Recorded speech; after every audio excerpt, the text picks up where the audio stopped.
Page number 154 पर question number 1 है random variable capital X has the following distribution. X दे रखा है और पी एक्स दे रखा है। तो एक्स की वैल्यू दे रखी है 0 से लेकर 7 तक।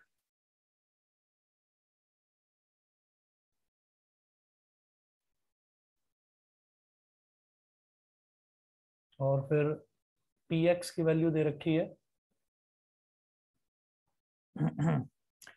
के 2 के 3 के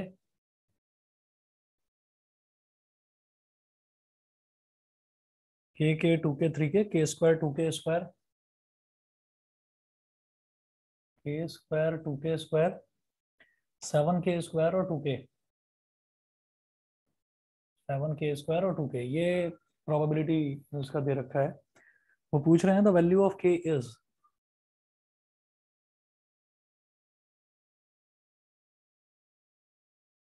वैल्यू ऑफ के इज, तो के की वैल्यू निकालने के लिए हम क्या करेंगे, summation of all probabilities is equal to 1। सबका सम 1 के बराबर होना चाहिए। तो के प्लस 2 के प्लस 3 के प्लस के स्क्वायर प्लस 2 के स्क्वायर प्लस 7 के स्क्वायर प्लस 2 के इज इक्वल टू 1। तो के स्क्वायर प्लस 2 के स्क्वायर हो गया 3 के स्क्वायर, 3 के स्क्वायर प्लस 7 के स्क्वायर हो गया 10 के स्क्वायर। अब के वाली वैल्यूज, के प्लस के 2 के प्लस 2 के 4 के प्लस 3 के 7 के प्लस 2 के 9 के। और ये इज इक्वल टू 1 था, इस -1 को इधर ले आओ। अब क्या करेंगे, ये 10 इस -1 में मल्टीप्लाई हो जाएगा। मिड टर्म स्प्लिटिंग करूंगा मैं। 10 हो गया -1 में मल्टीप्लाई, तो क्या आ गया -10। 9 के को स्प्लिट करना है तो मैं बोलूंगा 10 के स्क्वायर प्लस 10 के -1 के।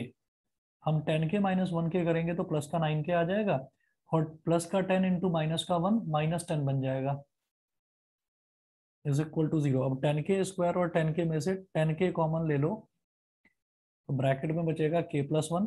इधर -1 कॉमन ले लो तो ब्रैकेट में बचेगा के प्लस 1 इज इक्वल टू 0। तो ये हमारे पास हो गया बेटा 10 के -1 इंटू के प्लस 1 इज इक्वल टू 0। तो 10 के -1 इज इक्वल टू 0 और के प्लस 1 इज इक्वल टू 0। तो यहाँ से के की वैल्यू 1/10 और यहाँ से के की वैल्यू -1। ठीक है, तो के की वैल्यू जो 1/10 आई है ये मेरे काम की है, -1 वाली को छोड़ देंगे। रीजन, क्योंकि प्रोबेबिलिटी नेगेटिव नहीं हो सकती। यहाँ पर के आ रही है इसकी वैल्यू, तो वो -1 हो जाएगा। यहाँ भी -1, यहाँ -2, तो प्रोबेबिलिटी कभी भी नेगेटिव नहीं हो सकती। तो के की वैल्यू 1/10। तो ऑप्शन डी इसमें सही है। ठीक है, क्वेश्चन नंबर 2 देखना, कर लोगे अपने आप। क्वेश्चन नंबर 2 देखिएगा। क्वेश्चन नंबर 2 में मेरी आवाज आ रही है? यस सर, हो जाएगा। ठीक है, क्वेश्चन नंबर 3 देखिए। If the random variable capital X takes the values x1 x2 x3 till x10 with probabilities px is equal to xi is equal to ki, then the value of k is अच्छा, अब जरा देखिएगा। If the random variable x takes the values x1 x2 x3 till x10, तो वो पूछ रहे हैं कि आपको वैल्यू बतानी है k की। अब k की वैल्यू देखो किस तरह से बताई जाएगी।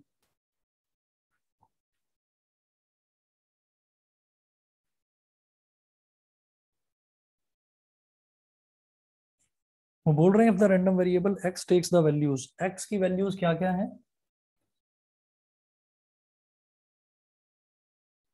x takes the values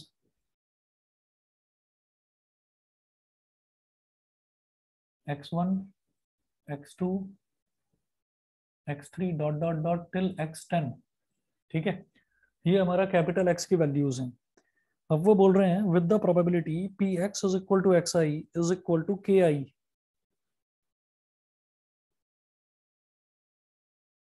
is equal to K आई।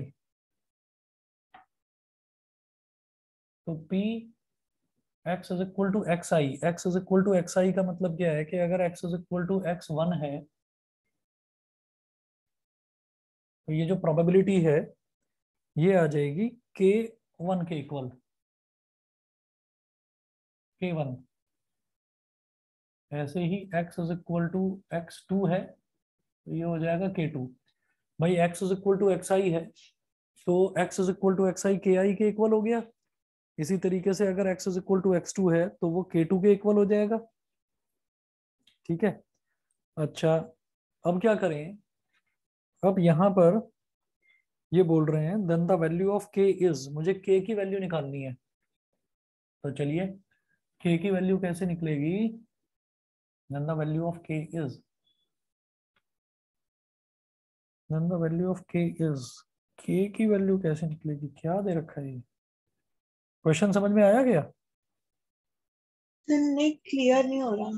हाँ अभी देख रहा हूँ।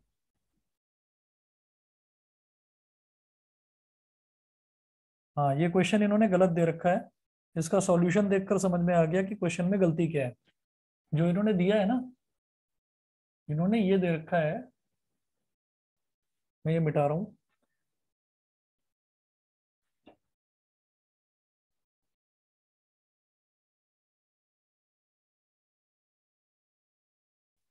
जो इन्होंने के आई लिखा हुआ है ना, वो आई जो है वो सबस्क्रिप्ट में लिखा हुआ है, वो गलत लिखा हुआ है इन्होंने।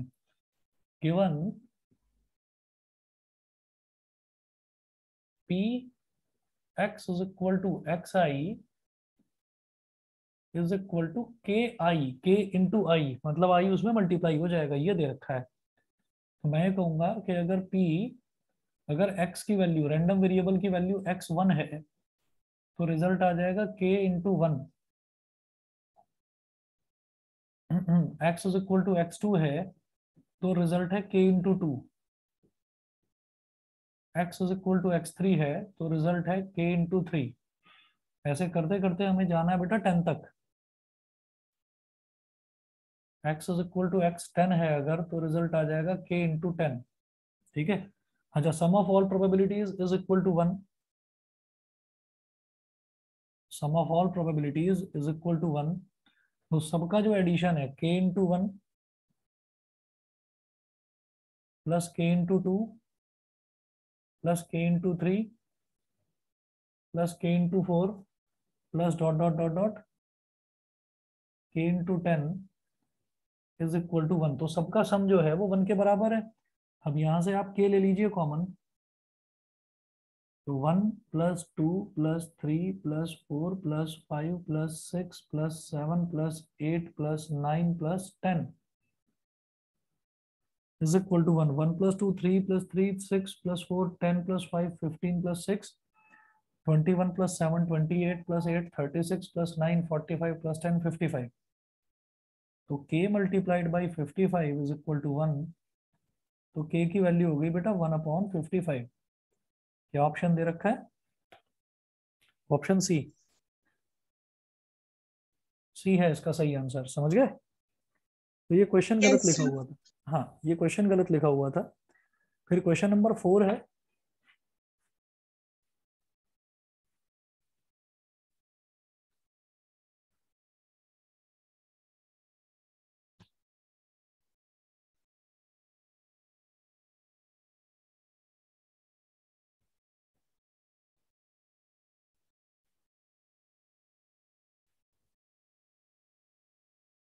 अच्छा, कल का स्कूल का ऑफ थोड़ी होगा। सर, नहीं कल ऑफ नहीं है। ठीक है। क्योंकि एक्चुअली मेरे को ना ऐसे ही दोपहर में 2 या 3 बजे के आसपास निकलना है, फिर मैं लेट आऊंगा वापस। इसलिए मैंने पूछा कि अगर कल का ऑफ है तो मैं सुबह ले लेता क्लास। सर कल शायद मैं नहीं करूंगी क्योंकि कल स्कूल में कोई फंक्शन है। तो ठीक है। और क्लासेस में आजकल कुछ हो भी नहीं रहा है इसलिए। अगर अगर फ्री हो तो मुझे बता देना। Okay sir. हाँ। For a random variable capital X E X is equal to three,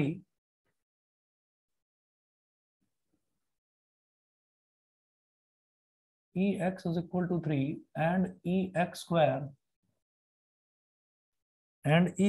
is equal to 11। तो पूछ रहे हैं फिर इसका वेरिएंस निकालना है। तो वेरिएंस कैसे निकाला जाता है?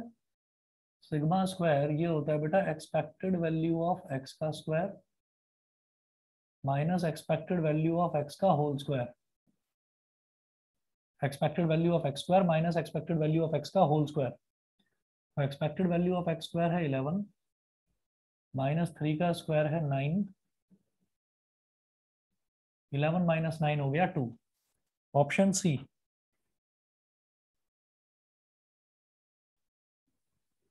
Question 5, expected value of x पूछ रहे हैं। ये छोड़ दूं मैं, ई एक्स क्या है, x into P x, x into P x सारा करके और इसको ऐड कर देना है। यस सर, छोड़ हो दूं, जाएगा। है ना। चलिए जी, ये हो गया। उसके बाद हम कहेंगे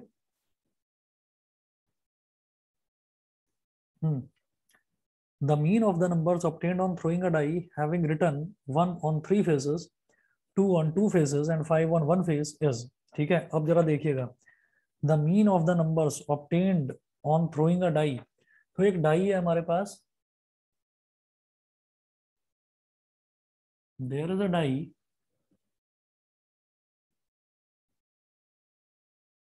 with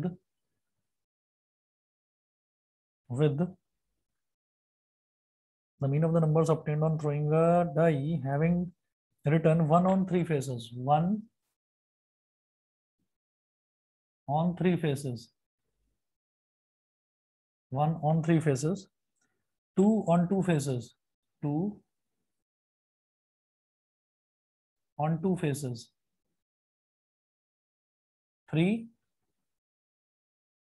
5 on 1 face।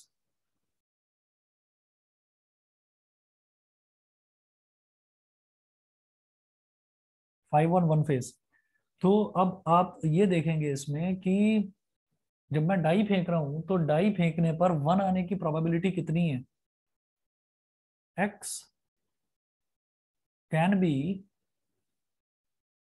1, 2 और 5। तो ये x हो गया और ये px हो गया।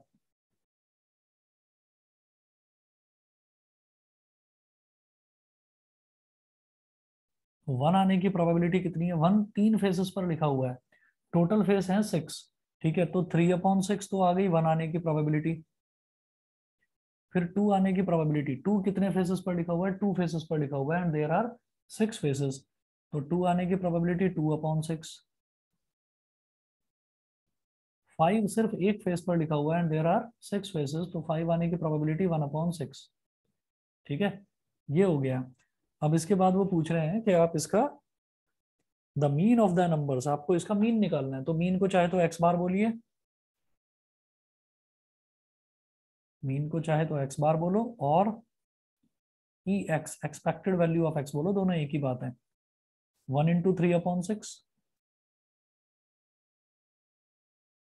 Plus 2 × 2/6 plus 5 × 1/6। ठीक है, तो रिजल्ट क्या आ जाएगा, 3/6 प्लस 4/6 प्लस 5/6। 3 + 4 7, 7 + 5, 3 + 4 7, 7 + 5 कितना हो गया 12, 12/6। एक्सपेक्टेड वैल्यू कितनी आएगी इसकी, 2। ऑप्शन बी है 6 का, समझ गए। Yes sir. ठीक है, तो ये मीन है, इसमें कंफ्यूज मत होना, मीन जो है वो 1 से बड़ा आ सकता है, उसमें कोई प्रॉब्लम नहीं है। ठीक, प्रोबेबिलिटी जो है वो 1 से छोटी आती है। ये क्वेश्चन नंबर 6 था, सॉरी। ठीक है, उसके बाद है for the following probability distribution expected value of X square. Expected value of X square देखो ये आसानी से निकल जाएगा, 7।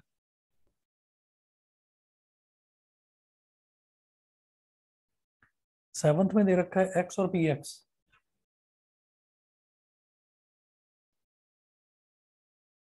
एक्स गिवन है, क्या क्या दे रखा है देखिए, 1 2 3 4, 1 2 3 4। तो फिर एक्स स्क्वायर निकाल लो,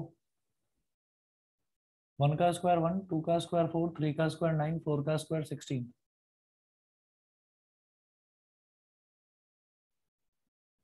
और फिर पी एक्स निकाल लो। तो पी एक्स कितना दे रखा है, 1/10, 1/5,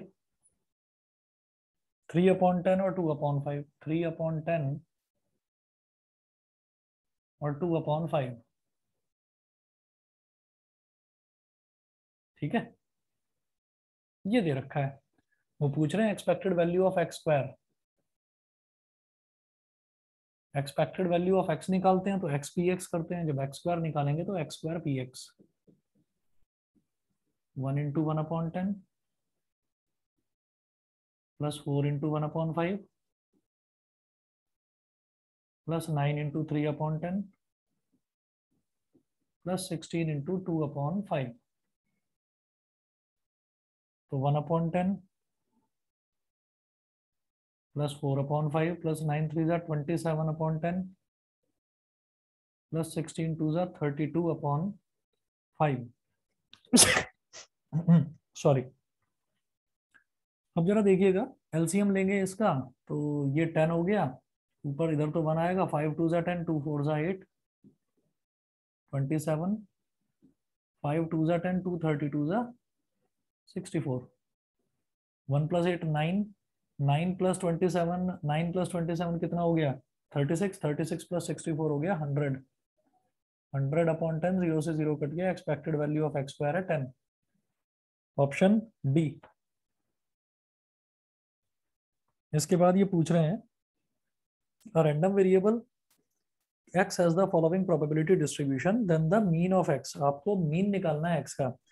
तो यहाँ पर सबसे पहले जो प्रोबेबिलिटी डिस्ट्रीब्यूशन में जो px दे रखा है वो k की टर्म्स में दे रखा है, तो पहले आप सारी प्रोबेबिलिटीज का सम करके उसको 1 के बराबर रख दोगे तो k की वैल्यू तो आ जाएगी।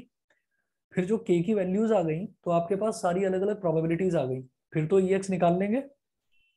यस बिल्कुल इसी तरीके से क्वेश्चन नंबर 9 है, क्वेश्चन नंबर 9 में भी पहले k की वैल्यू निकालनी है और फिर उसके बाद फॉर्मूले में डालकर वेरिएंस निकालना है। तो मैं 8 और 9 छोड़ रहा हूँ। उसके बाद देखिएगा question number 10, a coin is tossed 10 times, the probability of getting exactly 6 heads. The coin is tossed 10 times, coin को 10 बार उछाला जाता है, the probability of getting exactly 6 heads is, ठीक है। एग्जैक्टली 6 हेड्स का क्या मतलब है कि जो हेड है वो पूरे के पूरे सिर्फ पूरे के पूरे जो है 6 हेड आने चाहिए, ना उससे कम ना उससे ज्यादा, ठीक है। तो किस तरीके से होगा देखिएगा, क्वेश्चन नंबर 10। अच्छा, अब ये जो क्वेश्चन है ना, यहां से आपका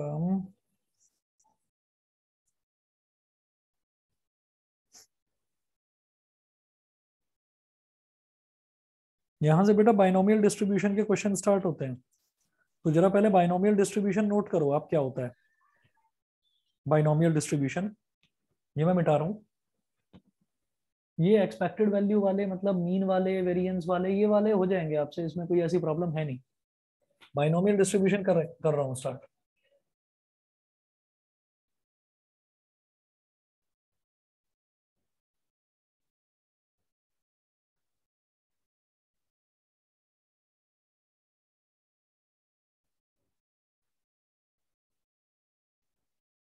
बाइनोमियल डिस्ट्रीब्यूशन का फॉर्मूला इसी में लिखा हुआ है बुक में से, यहीं से मैं नोट करवा रहा हूं।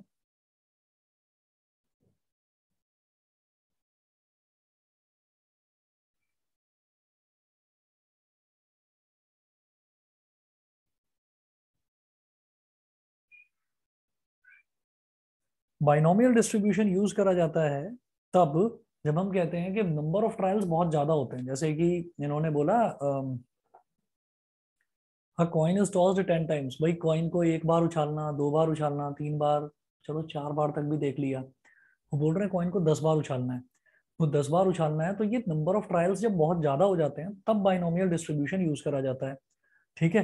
कई बार ऐसा भी होता है कि जब हमारे पास देखिए कुछ क्वेश्चंस ऐसे होते हैं, जैसे मान लीजिए हमने एक कार्ड को ड्रॉ करा, हम प्लेइंग कार्ड्स के एग्जांपल ले रहे हैं, हमने एक कार्ड को ड्रॉ करा, फिर उसके बाद हम दूसरे कार्ड को ड्रॉ करने से पहले वापस जो पहला हमने कार्ड ड्रॉ करा था उसको वापस रख दिया उसमें। तो एक क्वेश्चंस ऐसे होते हैं रिप्लेसमेंट वाले, जैसे मान लीजिए मैंने पहले एक कार्ड ड्रॉ करा, तो फिर अब कार्ड्स कितने बचे 51 बचे, फिर मैंने दूसरा कार्ड ड्रॉ करा तो कार्ड 50 बच गए, फिर मैंने तीसरा कार्ड ड्रॉ करा तो कार्ड 49 बच गए।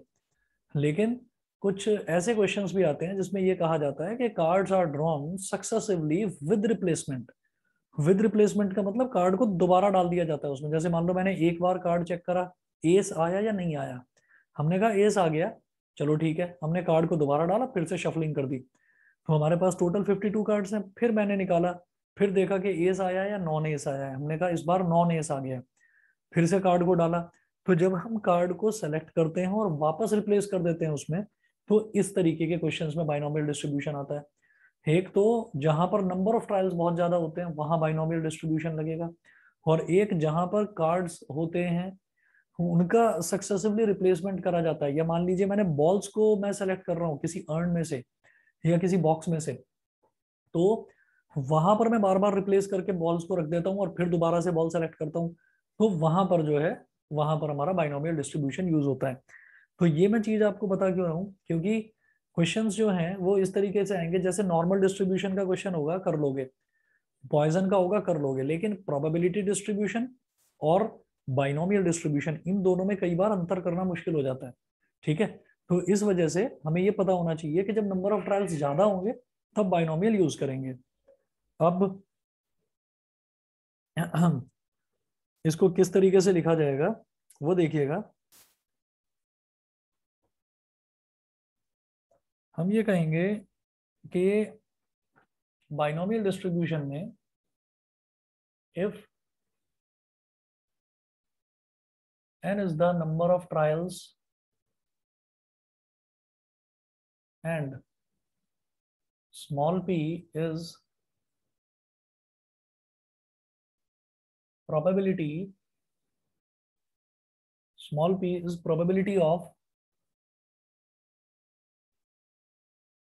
success of an event,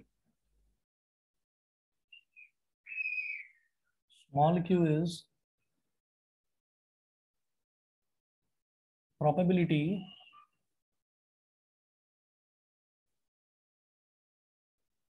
of failure of an event।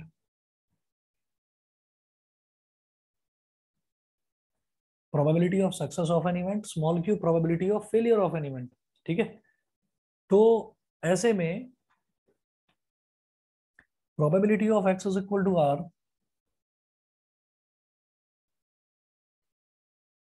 is equal to n c r, p की वैल्यू r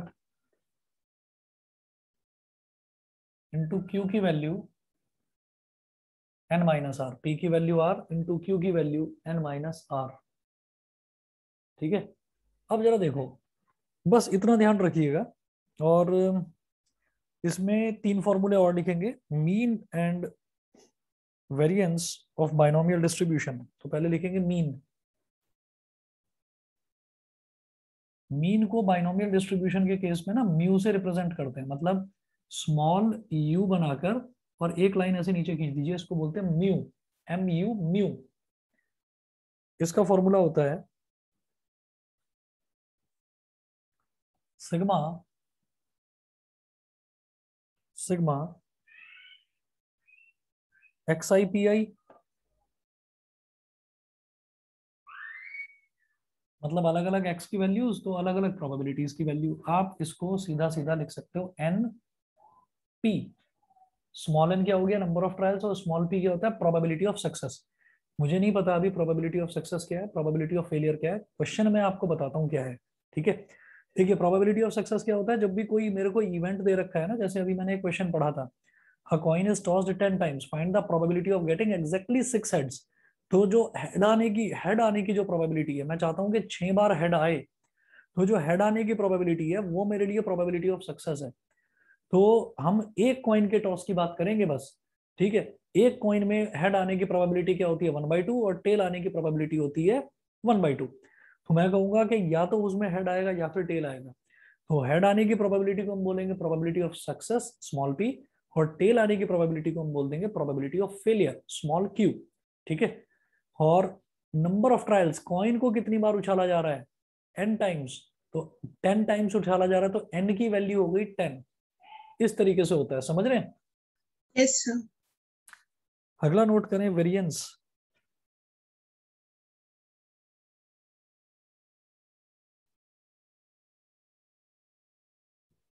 वेरिएंस है सिग्मा स्क्वायर, इसका फॉर्मूला होता है एन पी क्यू, सीधा लिखें एन पी क्यू। और स्टैंडर्ड डेविएशन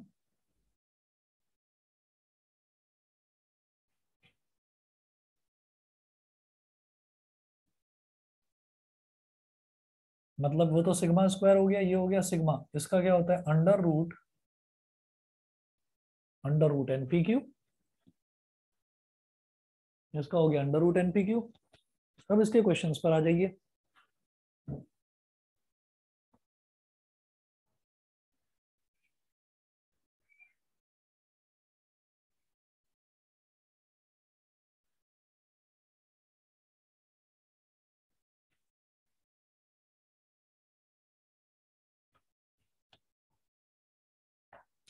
अब इसके क्वेश्चंस पर आ जाओ। क्वेश्चन है ये question number 10, a coin is tossed 10 times, the probability of getting exactly 6 heads is. तो बेटा जैसे ही मुझे पता चलता है अ कॉइन इज टॉस्ड 10 टाइम्स, तो मुझे लगता है हाँ नंबर ऑफ ट्रायल्स बहुत ज्यादा दे रखे हैं। तो ऐसे क्वेश्चन को फिर मैं करूंगा बाइनोमियल डिस्ट्रीब्यूशन से। तो हम ये कहेंगे कि P, P क्या हो गया, प्रोबेबिलिटी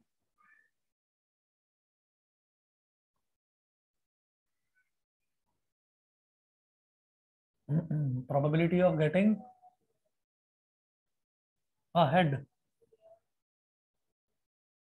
तो ये हो गया 1/2। स्मॉल क्यू क्या हो गया, probability of getting a tail, तो small Q is equal to 1/2, ये भी 1/2 ही हो गया इस केस में। अब वो बोल रहे हैं the probability of getting exactly 6 heads, तो जब वो एग्जैक्टली 6 हेड्स की बात कर रहे हैं तो जो फॉर्मूला लिखा हुआ है ना यहाँ पर x is equal to r, तो यहाँ पर r क्या हो जाएगा, r की वैल्यू हो जाएगी 6। मेरी बात समझ गए? Yes sir. ठीक है, तो r की वैल्यू यहाँ पर 6 हो गई। अब देखिएगा कैसे करेंगे, p x is equal to 6, इसका मतलब एग्जैक्टली 6 हेड्स आने चाहिए। एन सी आर, एन दे रखा है 10 ट्रायल्स है तो एन की वैल्यू 10, तो एन कितना हो गया 10, आर हो गया 6, 10 C 6, और पी की वैल्यू यानी कि 1/2 की वैल्यू आर, आर यानी कि 6, और क्यू 1/2 की value 10 minus r, n minus r यानी कि 10 माइनस 6। 10 C 6 का मतलब होता है 10 factorial upon 10 - 6, 10 factorial upon 6 factorial into 10 - 6 मतलब 4 फैक्टोरियल। सीधा लिख रहा हूँ, कोई प्रॉब्लम तो नहीं? No sir.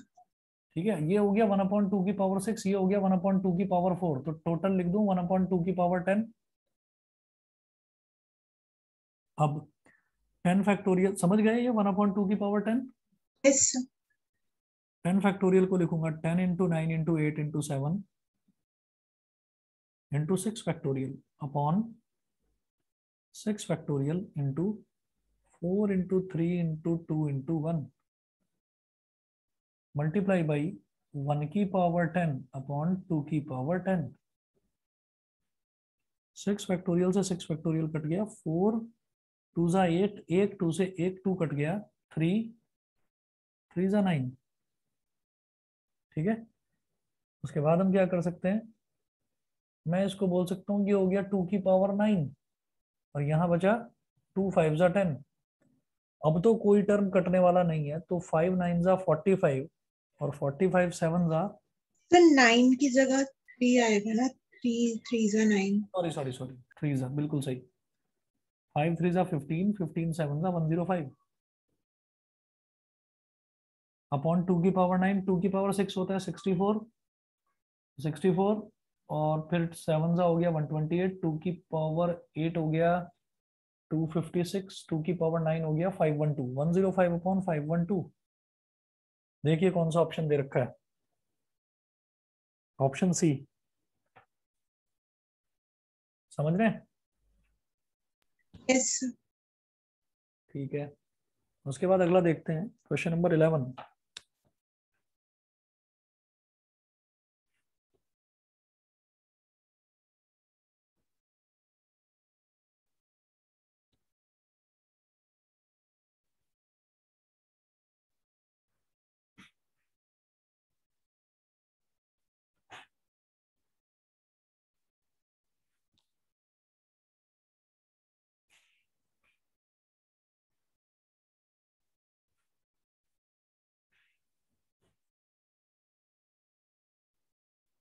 क्वेश्चन नंबर 11 में है the probability of a man hitting a target is 0.25. He shoots 7 times, then the probability of his hitting at least twice. At least twice इसका मतलब क्या है वो अभी देखते हैं. The probability of a man hitting a target is 0.25, यानी कि वो एक टारगेट को हिट करे तो वो उसका सक्सेस वाला इवेंट हो गया ना. तो P की वैल्यू हो गई बेटा 0.25. तो जो फेलियर का इवेंट है यानी कि हिट ना करने का, उसकी प्रोबेबिलिटी क्या हो जाएगी 0.75. ठीक है. अब इस चीज को थोड़ा सा सिंप्लीफाई करने के लिए मैं P को लिख सकता हूँ 25/100. 25 वन जा 25, 25 फोर जा 100, ये हो गया 1/4. स्मॉल क्यू है 0.75, इसको लिखा जा सकता है 75/100. तो 25 3 जा 75, 25 4 जा 100, ये हो गया 3/4. अब इन्होंने बोला है ही शूट्स 7 times, उसने 7 बार शूट करा है. ठीक है. तो n is equal to 7, number of trials हो गया 7. अब वो बोल रहे हैं the probability of his hitting at least twice. Hit करने की प्रोबेबिलिटी होनी चाहिए at least twice. At least twice का मतलब कम से कम 2 बार हिट करे, 3 बार करे, 3 बार भी कर सकता है, 4 बार भी कर सकता है, 5 बार भी, 6 बार भी, और 7 के 7 बार भी हिट कर सकता है. तो इसका मतलब ये क्या पूछ रहे हैं, they are asking about probability of x is greater than equal to 2. ये समझ में आ गया. Yes sir. यहां तो था कि एग्जैक्टली 6 हेड्स चाहिए, तो x इज इक्वल टू 6 हो गया. यहाँ पर क्या है, कम से कम 2 बार वो टारगेट को हिट करे, 2 से ज्यादा बार कितनी भी बार कर सकता है. तो ऐसे क्वेश्चन को किस तरह से करा जाएगा, देखो 7 बार हिट करा जा रहा है तो इसका मतलब बड़ा इवेंट है, बाइनोमियल डिस्ट्रीब्यूशन ही लगेगा. ठीक है. तो मैं बोलता हूं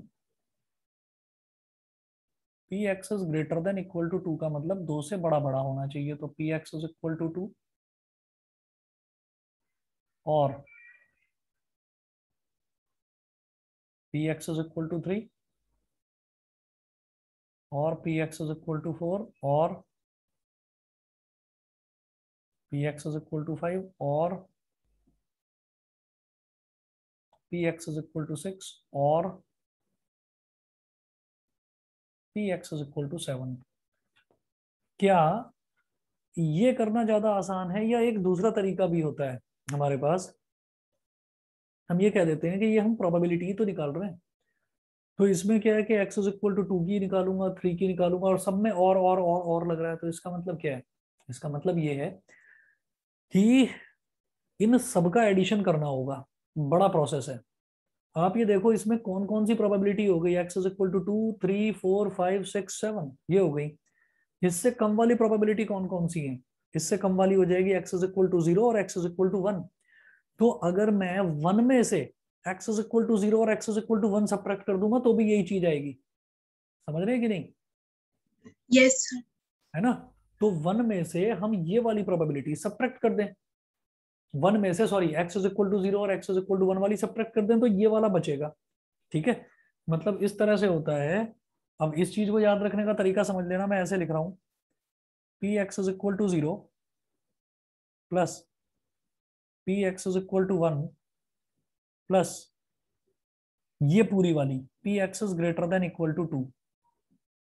ठीक. Is equal to 1. तो P x is greater than equal to 2 क्या हो गया, ये पूरा वाला p x is greater than equal to 2 ही तो है. तो ये क्या हो गया 1 minus p x is equal to 0 minus p x is equal to 1. मुझे लगता है समझ में आ गया होगा. Yes sir. ठीक है. अब देखिएगा, अब ये क्वेश्चन हमारा आसान हो गया. x इज इक्वल टू 0 का मतलब r की वैल्यू 0 हो गई. नंबर ऑफ ट्रायल्स कितने थे 7. तो 1 माइनस 7c0 p की पावर 0 और q की power 7 minus 0 minus 7c1 p की पावर 1 q की पावर 7 माइनस 1, 1 माइनस 7c0 का मतलब 7 factorial upon 0 factorial into 7 minus 0 मतलब 7 फैक्टोरियल। p कितना निकाला 1/4 की पावर 0 और q कितना है 3/4 की पावर 7 माइनस 7c1 तो 7 factorial upon 1 factorial into 7 minus 1 मतलब 6 फैक्टोरियल। 1/4 की पावर 1 इंटू 3/4 की पावर 7 माइनस 1 मतलब 6। ठीक है जी। 1 माइनस 7 फैक्टोरियल से 7 फैक्टोरियल कट गया, डिनोमिनेटर में 0 फैक्टोरियल, ये होता है 1। 1/4 की पावर 0 क्या है 1, ये हो गया 3 की पावर 7 अपॉन 4 की पावर 7 माइनस 7 फैक्टोरियल है न्यूमरेटर में, तो लिखेंगे 7 into 6 factorial upon 6 factorial. 1/4 into 3 की पावर 6 अपॉन 4 की पावर 6। 6 फैक्टोरियल से 6 फैक्टोरियल कैंसिल आउट हो गया। यहां मैं देखूंगा डिनोमिनेटर में 4 की पावर 7 बन रहा है, तो मैं लिखूंगा 1 माइनस, और न्यूमरेटर में 3 की पावर 6 कॉमन आ रहा है, डिनोमिनेटर में 4 की पावर 7, तो इस ब्रैकेट में क्या बचेगा केवल 3, माइनस मैंने बाहर कॉमन ले लिया तो यहां पर बचेगा प्लस का साइन। 3 की पावर 6 मैं बाहर निकाल चुका हूं, तो न्यूमरेटर में बचेगा केवल 7, और डिनोमिनेटर में बेटा कुछ नहीं बचेगा क्योंकि 4 की पावर 7 मैं ले चुका हूं बाहर। तो 1 माइनस 3 की पावर 6 इंटू 10 अपॉन 4 की पावर 7। आंसर तो ये है, ऐसा कुछ दे रखा है या बड़ा दे रखा है आंसर? आंसर सॉल्व बड़ा, करा हुआ है। हाँ पूरा बड़ा आंसर दे रखा है। तो 3 की पावर 6 को करते हैं एक बार सॉल्व। 1 माइनस 3 की पावर 6 का मतलब 3 square into 3 square into 3 square into 10, ठीक है, और डिनोमिनेटर में 4 square into 4 square into 4 square into 4, ये हो गया। 1 माइनस 9, 9 9 का कितना हो गया 81, 9 9 का 81 इंटू 9 इंटू 10, 4 का स्क्वायर 16, 4 का स्क्वायर 16, 16 16 का 256, 4 का स्क्वायर 16, 16 4 का 64, ये हो गया। अब जरा इनको मल्टीप्लाई कर लो, 256 इंटू 64, 4 6 जा 24, 2 कैरी आ गया, 4 5 जा 20 और 2 22, 2 कैरी आ गया, 4 2 जा 8 और 2 10, 6 6 जा 36, 3 कैरी आ गया, 6 5 जा 30 और 3 33, 3 कैरी आ गया, 6 2 जा 12 और 3 15, 4 2 प्लस 6 8, 3 1 प्लस 5 6, 1 6 3 8 4, ये इधर आ गया, इधर 1 से मल्टीप्लाई भी हो जाएगा जब एलसीएम लेंगे, तो 1 6 3 8 4 माइनस 9 इंटू 81 होता है 729, तो 7290 अपॉन 16384।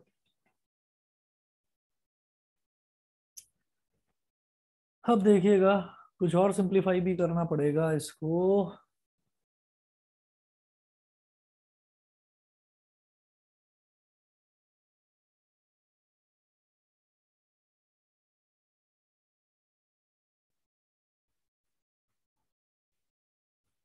16384 माइनस 7290, 4 माइनस 0 4, 18 माइनस 9 9, और यहाँ 2 बचा, 2 माइनस 2 0, 16 माइनस 7 9, 9094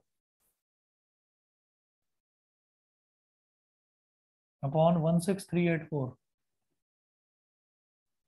2 से कर लो डिवाइड, 2 45 जा 90, 2 4 जा 8, 9 माइनस 8 कितना हो गया 1, 2 7 जा 14, 2 8 जा 16, 2 1 जा 2, 3 माइनस 2 हो गया 1, 9 18 बन गया, 2 9 जा 18, 2 2 जा 4।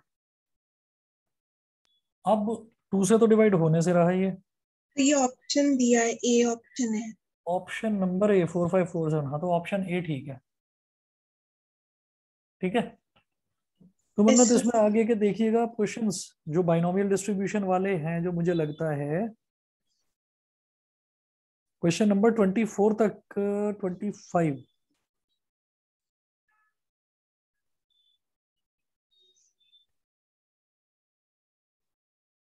क्वेश्चन नंबर 31 तक है।